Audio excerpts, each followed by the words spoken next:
A Bain & Company report estimates that 2024 will be the first year-over-year decline in luxury sales since the 2008 financial crisis. Due to their own doing, sales and growth are going to be down. Buying is on hold, and I think consumers are being pickier because they don't have as much disposable income. Despite a number of closures, U.S. malls are making a comeback due in part to a surge in younger shoppers. Luxury fashion, synonymous with elegance, exclusivity, and timeless style.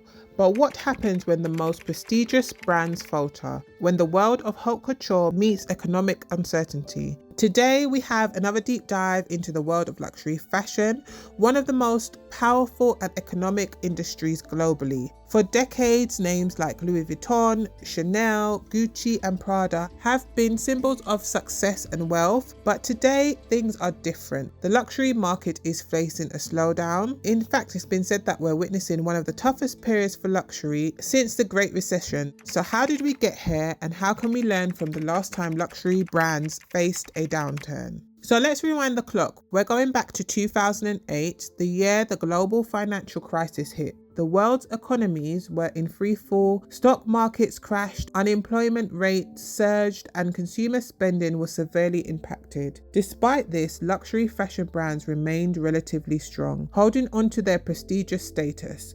But the stability didn't come without its challenges. The rich didn't stop spending, but they became more cautious. Still, the industry weathered the storm. Even after the market crashed, the luxury sector bounced back. In fact, by 2010, the market was already showing signs of recovery, with the global luxury sales growing by 10%. The recovery was largely driven by the growth of emerging markets, particularly China. Consumers in these regions who were newly affluent began flocking to luxury brands.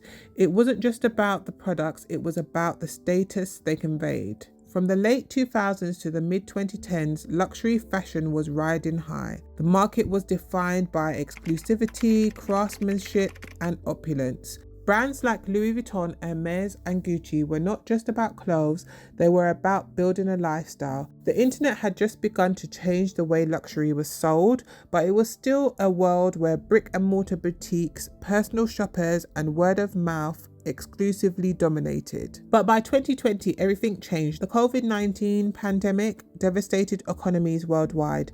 As countries locked down and travel came to a halt, luxury fashion brands faced a severe blow. With stores closed, fashion shows cancelled, and supply chains disrupted, the sector saw a massive 23% drop in sales globally. But it wasn't just the retail closures that hurt. Even the ultra wealthy, who up until now had continued shopping through recessions, pulled back on spending. For luxury brands, 2020 wasn't just about lost sales, it was about a shift in consumer priorities. No longer was the allure of the newest it bag enough to drive spending. Consumers started to question what mattered. They cared about their health, their families, and their financial security. Even the luxury consumer had to adjust. So what exactly went wrong? Well, multiple factors are contributing to this downturn. First, let's talk about numbers. According to current forecasts, the luxury fashion market is expected to grow between 1 to 3% annually in 2025, with most significant growth coming from luxury jewelry and leather goods. While this is still fairly positive, this is a far cry from the booming years of 2018 and 19. The pandemic may have accelerated some of these issues, but they were already bubbling underneath the surface. Luxury brands are facing multiple challenges.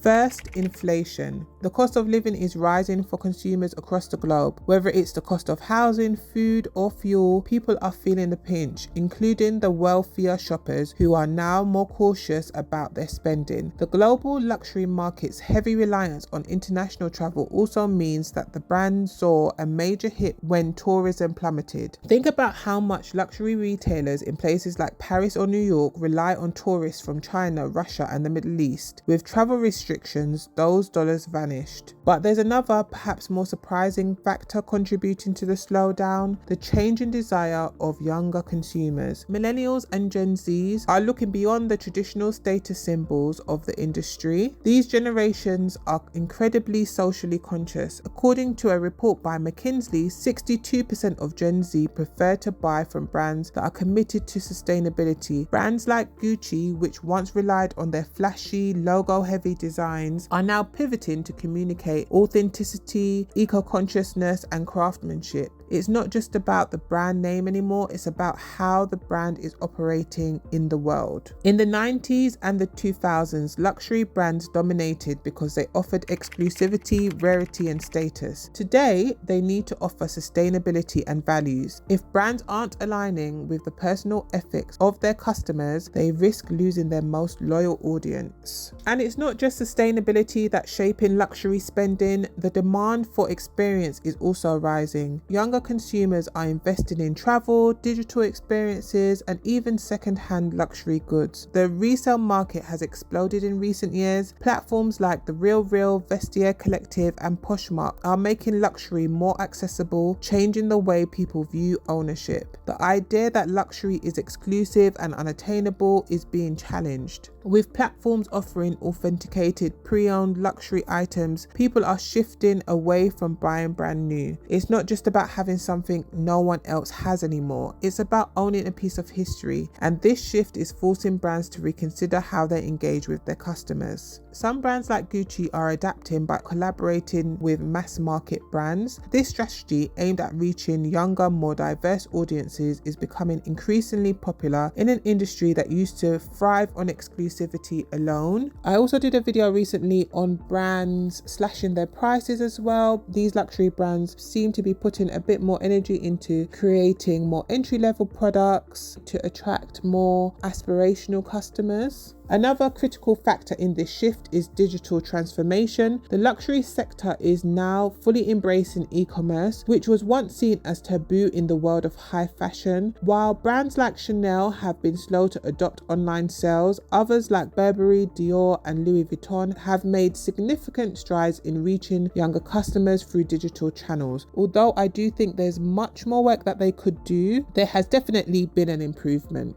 But while this shift brings in new customers, this also has a downside for brands who up until now have done everything possible to avoid overexposure and maintain their rare and exclusive face. And then there's influencer culture. In the 90s and early 2000s, you had celebrities like Audrey Hepburn or Grace Kelly defining the allure of luxury. Now it's influencers. While this has undoubtedly brought a new generation of luxury shoppers, it's also made high-end fashion feel a bit more commonplace. As social media floods our feeds with influencers unboxing the latest limited edition bags, some of that exclusivity has been lost. What once felt special now feels a bit more normal. And this issue has been further exacerbated by influencers and celebrities making use of fakes and super fakes. So what's the road of recovery for luxury fashion brands? Can they recover like they did after 2008? The answer is complicated. Some brands will thrive, others will struggle, and the entire industry will continue to evolve. Brands that can innovate, embrace sustainability, engage with the new digital reality, and connect with the ethical priorities of younger consumers will likely emerge stronger. Take Gucci for example. They have been focusing heavily on their sustainable collections, launching initiatives like the Gucci Off the Grid line made entirely from recycled and sustainable materials. On the flip side, LVMH, the parent company of Louis Vuitton,